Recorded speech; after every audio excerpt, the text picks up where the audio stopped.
Welcome to the presentation on figuring out the slope. Let's get started. So let's say I have 2 points, and as we learned in previous presentations that all you need to define a line is 2 points, and I think if you think about that, that makes sense. Let's say we have 2 points, and let me write down the 2 points we're going to have. Let's say one point is, well, why isn't it writing? Sometimes this thing acts a little finicky. Let's see, oh, that's because I was trying to write in black. Let's say that one point is -1, 3. So let's see, where do we graph that? So if this is 0, 0, we go -1. This is -1 here. Let me just write -1, and then we're going to go 3 up. 1, 2, 3, because this is 3 right here. So -1, 3 is going to be right over there. Okay, so that's the first point. And the second point, I'm going to do it in a different color. Let's see, the second point is 2, 1. So let's see where we would put that. Well, we'd count 1, 2. This is 2, 1, because this is 1. So the point is going to be here, right? So we've graphed our 2 points, and now the line that connects them is going to look something like this. And I hope I can draw it well. No, that's not a good line. Let me try to do it better. I'm just going to go straight from this point through that point,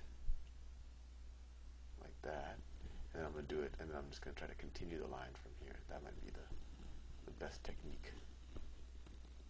Something like that. That's close. Whoops, microphone dropped. As you can tell, this is not a completely professional operation. The microphone's dropping. Okay, so let's look at that line. So what we want to do in this presentation is figure out the slope of that line. So let's write out a couple of things that I think will help you. So there's a couple of ways to view slope. I think intuitively you know that the slope is the inclination of this line. And we can already see that this is a downward sloping line because it comes from the top left to the bottom right. So it's going to be a negative number, the slope. So you know that immediately. And we'll have, what we're going to do is actually figure out how to figure out the slope. So slope, let me write this down, slope, and oftentimes we'll use the variable m for slope. I have no idea why, because m clearly does not stand for slope. That is equal to, there's a couple of things you might hear, change in y over change in x.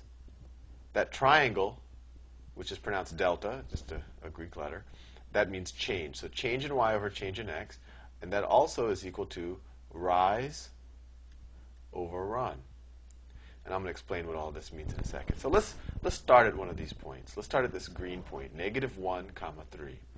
So how much do we have to rise and how much do we have to run to get to the second point, 2, 1? So let's do the rise first. Well, we have to go -2. So that's the rise. So the rise is equal to -2. Right? Because we have to go down 2 to get to the same y as this yellow point. And then we have to run, right there, we have to run +3. So rise divided by run is equal to -2 over 3.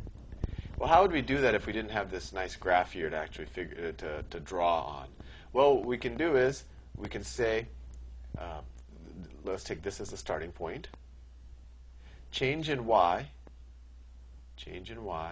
over change in x is equal to, we take the first y point, which is 3, and we subtract the second y point, which is 1. Right? You see that? We just took 3 minus 1, so that's the change in y, over, and we take the first x point, -1, minus the second x point, minus 2. So 3 minus 1 is 2. And -1 minus 2 is equal to -3. So same thing, we got -2 over 3. Now we could have done it the other way, and I'm running out of space here, but we could have made this the first point. If we made that the first point, then the change in y would have been, let me see if I want to make it really cluttered so to confuse you. Change in y would be this y, 1 minus 3 over change in x should be 2 minus -1. Well, 1 minus 3 is -2. And 2 minus negative 1 is 3. So once again, we got minus 2/3. So it doesn't matter which point we start with, as long as if we use the y in this coordinate first, then we have to use the x in that coordinate first. Let's do some more problems. And actually, I'm going to do a couple just so you see the algebra without even graphing it first. So let's say I wanted to figure out the slope between the points 5, 2 and 3, 5.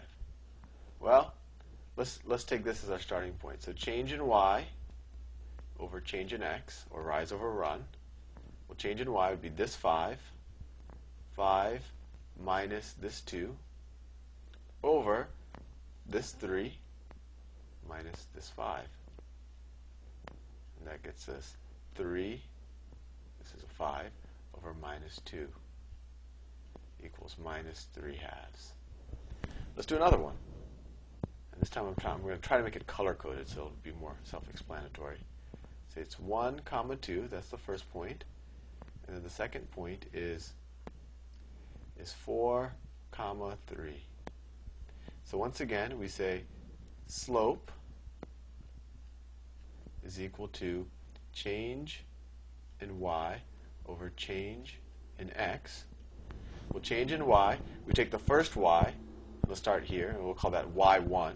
So that's 3 minus the second y, which is that 2. And then all of that over, once again, the first x, which is 4, minus the second x, which is that 1. And this equals 3 minus 2 is 1, and 4 minus 1 is 3. So the slope in this example is 1/3. And we could have actually switched it around. We could have done it the other way. We could have said 2 minus 3 over 1